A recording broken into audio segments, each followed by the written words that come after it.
بسم اللہ الرحمن الرحیم۔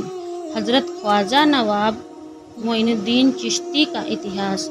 خواجہ غریب نواز۔ ہمارے خواجہ غریب نواز 14 رجب 536 ہجری 1142 عیسوی کو پیر سوموار کے دن سیستان، ایران دیش کا ایک گاؤں میں پیدا ہوئے۔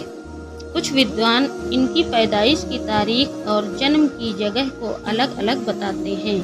بہرحال 9 سال کی عمر میں آپ حافظ قرآن ہو گئے۔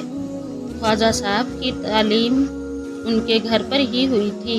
وراثت میں آپ کو ایک چھوٹا سا باغ اور ایک پن چکی ملی تھی۔ حضرت ابراہیم قندوزی سے ملاقات ہونے کے بعد جب دل کی دنیا بدلی تو اسے بیچ کر پیسہ غریب میں بانٹ دیا اور خود حق کی تلاش میں نکل پڑے۔ آپ نے اپنے پیر حضرت خواجہ عثمان ہارونی رحمۃ اللہ علیہ کی 20 سال تک خدمت کی۔ اس دوران آپ حضرت کا بستر، کھانے کے برتن، پانی کی مشق اور اپنا سامان کندھے پر لاد کر گھومتے پھرے۔ آپ نے 51 بار پیدل حج فرمایا اور 52 سال کی عمر میں 587 ہجری 1992 عیسوی میں ہندوستان تشریف لائے۔ اجمیر پہنچ کر آپ کو اسلام کی تبلیغ شروع کرنے سے پہلے کن کن حالات سے دوچار ہونا پڑا، اسے دہرانے کی ضرورت نہیں۔ بہرحال آپ نے اپنی روحانی طاقت سے شاہی اور شیطانی طاقتوں کا مقابلہ فرما کر انہیں زیر فرمایا۔ آپ ہمیشہ لوگوں کے لیے کافی فکر مند رہتے تھے۔ آپ غریبوں، دکھی لوگوں کو مسیحا بنے۔ انسانیت کی خدمت کو اپنا مشن بنا کر اسلام کی تبلیغ شروع فرمائی۔ آپ نے اجمیر اور آس پاس کے علاقوں میں اسلام، امن اور شانتی کا پیغام گھر گھر پہنچایا۔ آپ نے ایک ہی کپڑے میں زندگی بتائی۔ کپڑے پھٹنے پر پابند لگا لیا کرتے تھے۔ پابند لگاتے لگاتے ان کا وزن 6.5 کلو ہو گیا تھا۔ 6 رجب 633 ہجری میں آپ اجمیر سے پردہ فرما گئے۔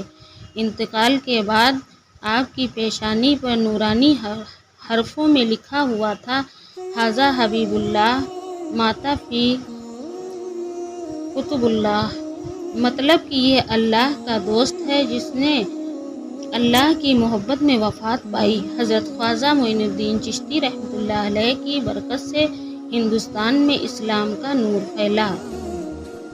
آپ نے کبھی پیٹ بھر کھانا نہیں کھایا۔ کئی دنوں تک بھوکے رہنے کے بعد سوکھی روٹی کے ٹکڑے پانی میں بھگو کر کھا لیا کرتے تھے۔ آپ 24 گھنٹے کے اندر پورے قرآن شریف کی تلاوت کر لیا کرتے تھے۔ آپ نے تقریباً 70 سال تک لگاتار پوری رات آرام نہیں فرمایا۔ آپ 70 سال تک دن رات کے اکثر اوقات باوضو رہے۔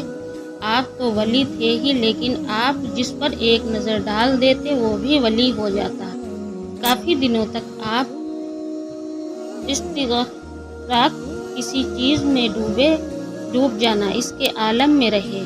آنکھیں بند کیے ذکر الہی میں گم رہتے۔ نماز کے وقت حجرے سے باہر تشریف لا کر جماعت سے نماز ادا فرمایا کرتے۔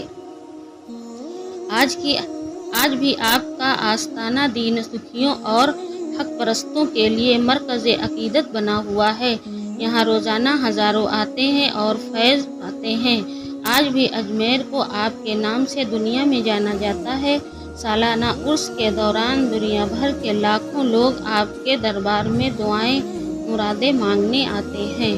السلام علیکم۔